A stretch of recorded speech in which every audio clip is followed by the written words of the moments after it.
So we are in the closing days of this campaign, and Donald Trump and I have been presenting our closing arguments to the American people.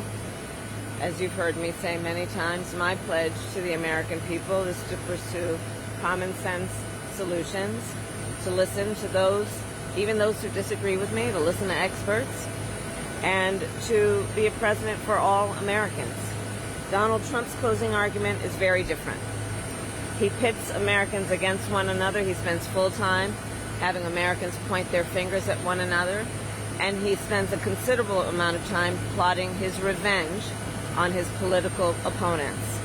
As of last night, just to add more, he has indicated that the person who would be in charge of health care for the American people is someone who has routinely promoted junk science and crazy conspiracy theories, who once expressed support for a national abortion ban, and who is the exact last person in America who should be setting health care policy for America's families and children.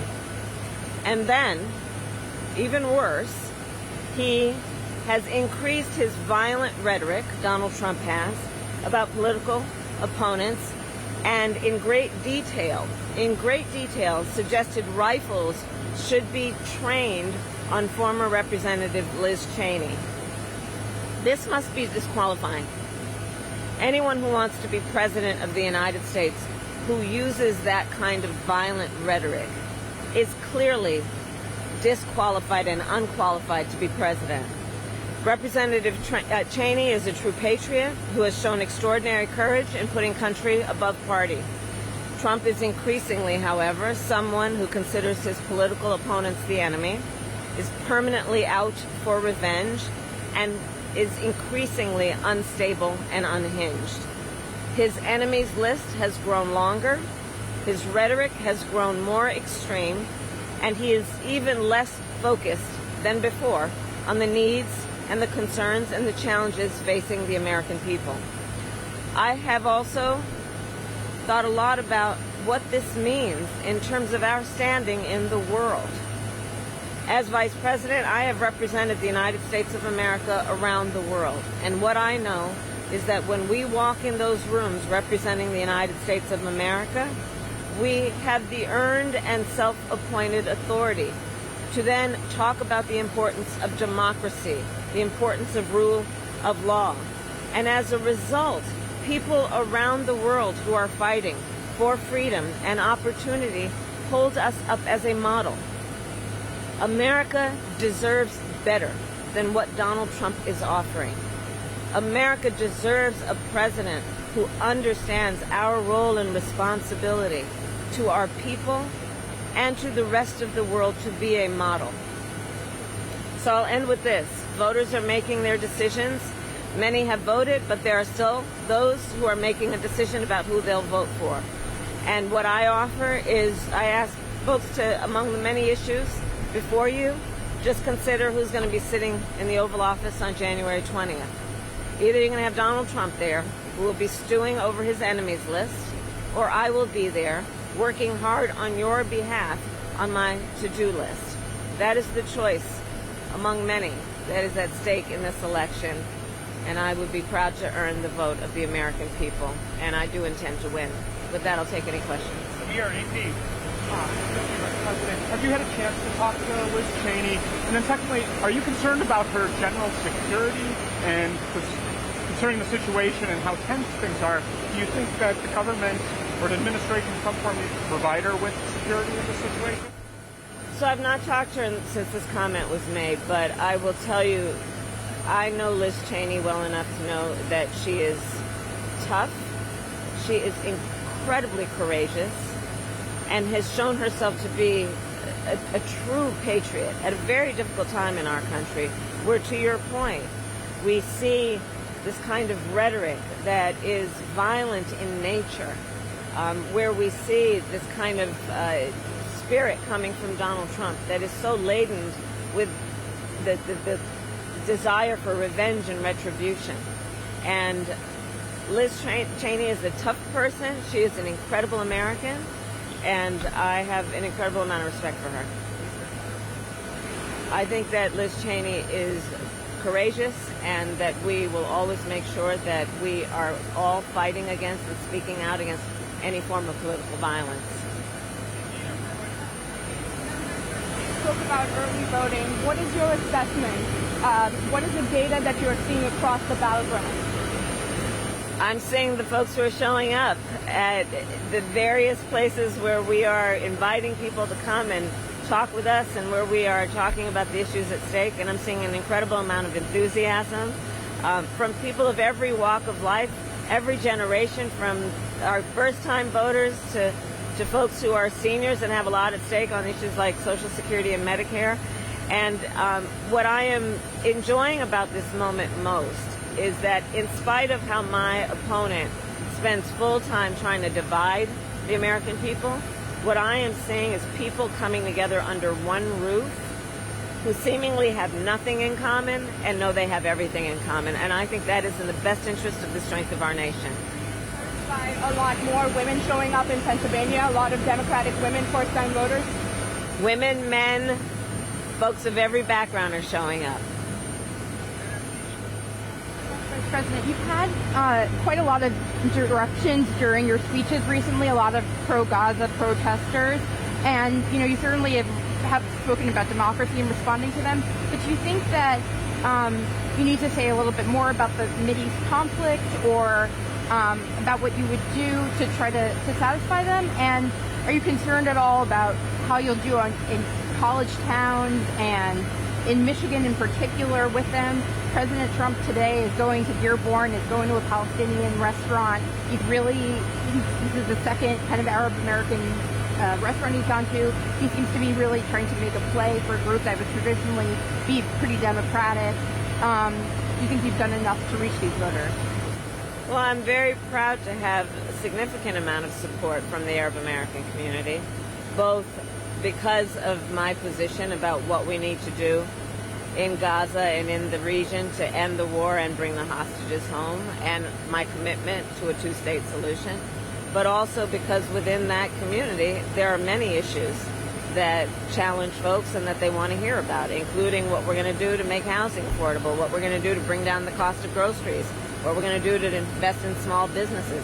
I have a plan for all of those things, and that is something that resonates within that community and with all Americans. They want to show the administration that what they did, that the policy and the support for Israel is wrong, and are going to make a statement, and that they don't care if it makes Trump the president. What would you tell them? So there's a real contrast in this race when you look at who stands for democracy and democratic principles and who does not. Donald Trump is talking about an enemies list. He is talking about using the American military to turn on American citizens. He talks in a way that suggests that there should be retribution and severe consequence just because people disagree with him. My point is very clear. I believe in our democracy. Democracies are complicated in a wonderful way because we like debate. We accept and receive differences of opinion, and we work them out. One of the reasons I am going to have a Republican in my cabinet is because I want different views. I enjoy and benefit from diverse views from different perspectives that allow me then to make the best decisions I can make. That's a big difference between me and Donald Trump. And that's the big difference between someone who truly is a leader and someone who is in it for themselves and wants unchecked power. Okay, thank you all. Harris attacking Donald Trump on his rhetoric, describing it as disqualifying, saying that the former president is increasingly unstable and unhinged. She defended Liz Cheney, saying that she's a true patriot, but there the vice president didn't directly address the substance of what Trump and his team are claiming that he was trying to say, that Cheney is a warmonger, in their words, who sent Americans into danger without having the experience of serving herself, which we should note Donald Trump didn't do. No, he had 5 draft deferments, including one questionable one medically for bone spurs, alleged bone spurs. And she was asked there also about the Arab American vote. People who are concerned, certainly in the key state of Michigan, about the war and the U.S. support for Israel's war in Gaza, that they will consider staying home. She really didn't touch it at all. She pivoted very much to this message of democracy and that democratic principles in America are at risk in this election. I want to bring in Kristen Davison back, as well as Chuck Rocha, to talk about this. First, to the Liz Cheney comment, and that's a big headline. Where she's saying that it's disqualifying. I think in any other election it would be a bigger headline, but she is saying, Kristen, that it's disqualifying for a presidential candidate to use that rhetoric. It's not the first time she said that. That's a continuation of her case that Donald Trump has an enemies list and she has a to-do list. I think she probably should have said, we have a to-do list, not I have a to-do list. I would probably hit her for saying what's on your to-do list, probably too political, but that's not a new argument for her. I do think she was smart to stay high level and not get too down in the weeds with the comment. Keep it focused on a similar message that we saw when she gave her speech at the Ellipse earlier this week. That's a unifying message for an undecided voter or maybe a relapsed Republican who's a little hesitant about crossing over. She's reaching out to them there. I do think that was effective. She needs to be done now. Now move on. Go back to your message. Go back to Wisconsin. Don't spend all day today talking about Liz Cheney. She did say Liz Cheney's name one too many times in those remarks, I think. Address it and move on. You have 4 days. If you were talking about Liz Cheney for 4 days, you were losing.